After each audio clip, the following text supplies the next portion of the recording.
అండి. వావ్! ఏ రెసిపీస్ చూడండి ఎలా ఉన్నాయో. సూపర్ టెంప్టింగ్‌గా ఉన్నాయి కదా! సో, ఇదేంటంటారు ఇవాళ మార్నింగ్ నేను టమాటో క్యాప్సికమ్ రైస్ చేశాను. చాలా చాలా చాలా చాలా చాలా చాలా చాలా చాలా టేస్టీగా వచ్చింది.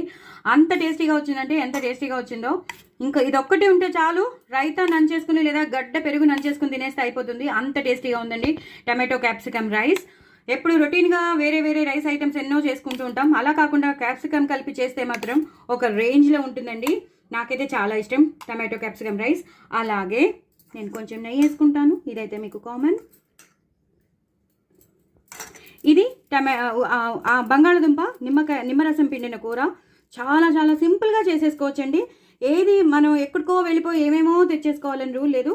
బట్ ఎక్కువ పచ్చిమిరకాయలు, ఎక్కువ కొత్తిమీర వేసేసి నిమ్మరసం ఉంటే చాలు. చక్కగా అన్ని మన ఇంట్లో ఉన్నవే. చాలా చాలా బాగుంటుందండి ఇది. ఇలా పెద్ద పెద్ద ముక్కలు ఉంచుకోవాలి. మొత్తం మ్యాషప్ చేసేసుకోకండి. ఇలా చక్కగా పెద్ద ముక్కలు ఉంచుకుని చేసుకోండి. చాలా చాలా బాగుంటుంది. ఇది పూరీలోకి బాగుంటుంది, అలాగే చపాతీలోకి కూడా బాగుంటుంది. దీంట్లోనే కొంచెం చాట్ మసాలా, నిమ్మరసం పిండేసి పుదీనా వేసేస్తే సమోసా స్టఫ్ అయిపోతుంది. ఇదే సమోసాలో స్టఫ్ చేసేసి సమోసాల కింద కూడా వేసేసుకోవచ్చు. కానీ ఇలా మాత్రం మీరు సింపుల్గా తింటే మాత్రం ఒక రేంజ్లో ఉంటుంది. నాకు చాలా ఇష్టమని నేను చేసుకున్నాను. మీరు కూడా తప్పకుండా చేసుకోండి. మీకు గుర్తొస్తుంది కదా, మళ్ళీ చేసుకోవాలనిపిస్తుంది కదా, మరి ఇంకెందుకు ఆలస్యం చేసేసుకోండి. ఎప్పుడో చేసుకున్నాం కదా, మళ్ళీ చేసుకోవాలనిపిస్తుంది, చేసేసుకోండి.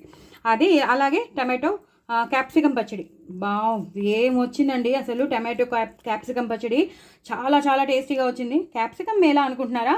అలా ఏం లేదు, క్యాప్సికమ్ ఇంట్లో ఉన్నాయి, ఎలా యూటిలైజ్ చేయాలో చేసేసినాను. చాలా చాలా టేస్టీగా ఉందండి. ఇలా డార్క్గా కలుపుకుని తింటే మాత్రం ఒక రేంజ్లో ఉంటుంది. కొంతమంది లైట్గా కలుపుకుంటారు. అలాంటి వాళ్ళు ఇలా లైట్గా తినండి. డార్క్గా ఉన్న వాళ్ళు ఇలా తినండి. బట్ తినండి, చాలా చాలా టేస్టీ అయిన పచ్చడి. సూపర్ సూపర్ సూపర్ ట్యాంగీ, చాలా స్పైసీగా ఉండే టమాటో క్యాప్సికమ్ పచ్చడి తప్పకుండా మీరు చేసుకోండి. పిల్లలకి పెట్టండి, పెద్దవాళ్ళకి పెట్టండి. చాలా చాలా అప్రిసియేషన్స్ వస్తాయి. చాలా చాలా చాలా టేస్టీ అయిన రెసిపీస్. డూ ఫాలో అండి. నా ఛానల్ మాత్రం సబ్స్క్రైబ్ చేసుకోవడం అసలు మర్చిపోద్దండి. బాయ్ అండి.